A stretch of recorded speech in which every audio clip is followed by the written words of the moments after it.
In the world of solopreneurship, travel blogging once offered the dream lifestyle: freedom, flexibility, and passive income from anywhere in the world.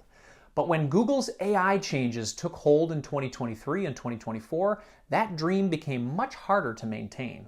Corritta Lewis, the creator behind It's a Family Thing, knows this story firsthand. For years, her family travel blog provided thousands of dollars in monthly income. But today, due to shifts in how Google ranks and presents information, her blog earns just a fraction of what it once did.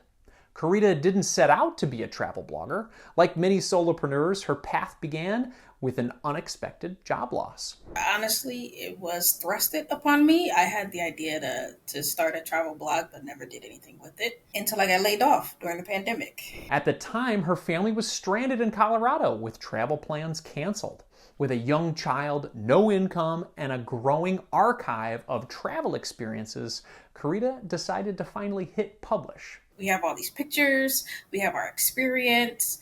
Our son is 1 now. What if we write about the travels we've done since he was a baby? That leap of faith launched what would soon become a high-traffic family travel blog with passive income potential. In the early days, the blog made pennies. But with consistent effort and an obsession with SEO, traffic and earnings steadily climbed. I was obsessed. So all I was doing was writing. My posts were ranking, so they were getting on Google, and I'm just like, how am I not making any money? The blog's revenue came primarily from Amazon affiliate links and display ads. At its peak, the blog generated between $1,200 and $1,500 per month from ads alone, and $3,000 to $5,000 from affiliate income. Well, the biggest thing is affiliate links, making a significant amount on Amazon.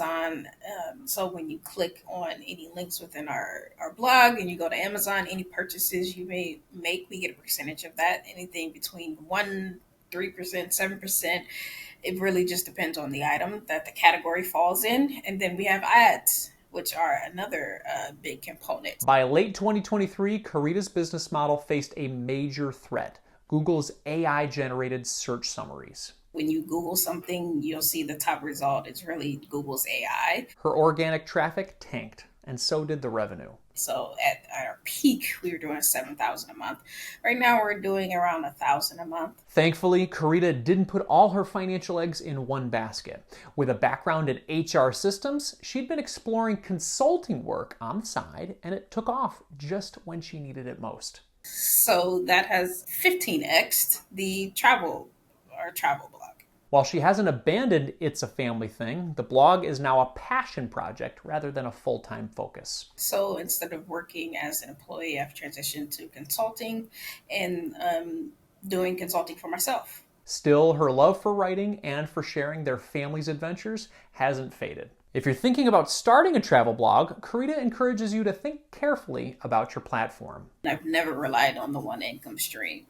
It's always been 2 or 3 or even 4 if I can, because you never know. Instead, she recommends focusing on video, audio, or short form content for better reach and monetization. I would definitely say pivot, because the audiences have changed, right? You have different generations now where most people it's a skim. It's not really a read. It's a skim culture now. Just hit the bullet points. So I definitely think digital, video, even audio, right? This podcast is really the way to go. Looking back, Corritta wishes she'd acted faster and valued her work more. Despite 15 years of experience in her professional field, she initially struggled with pricing and imposter syndrome. Some of the mistakes I've made, definitely the one being waiting too long and missing my opportunity to make it last longer.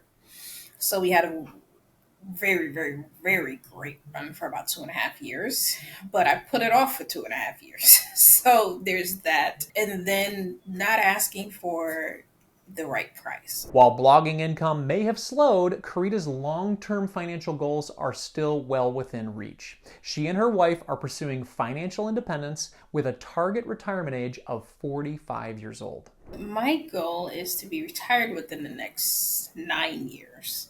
So by 45 is the goal.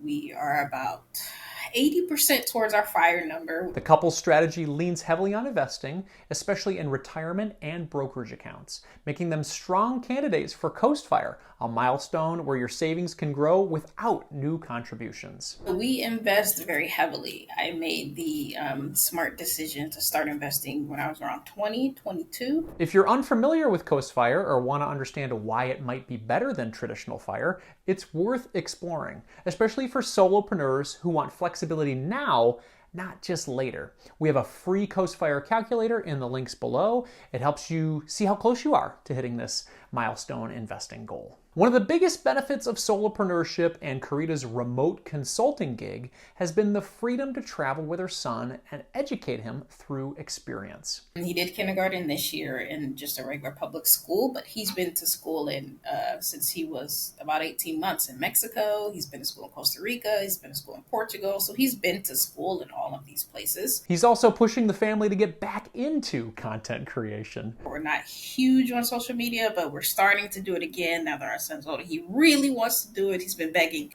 I might relent and let him do it. As the family heads to Asia this year with Antarctica on radar for the future, they're inching closer to visiting all 7 continents and checking that off their bucket list. The 7 continents. So we will hit 6 this year when we go to Australia, and hopefully we go to Antarctica within the next few years. Want to get inspired by other real-life solopreneurs? Like, comment, and subscribe to our channel for interviews, tips, and stories about building a life and business on your terms.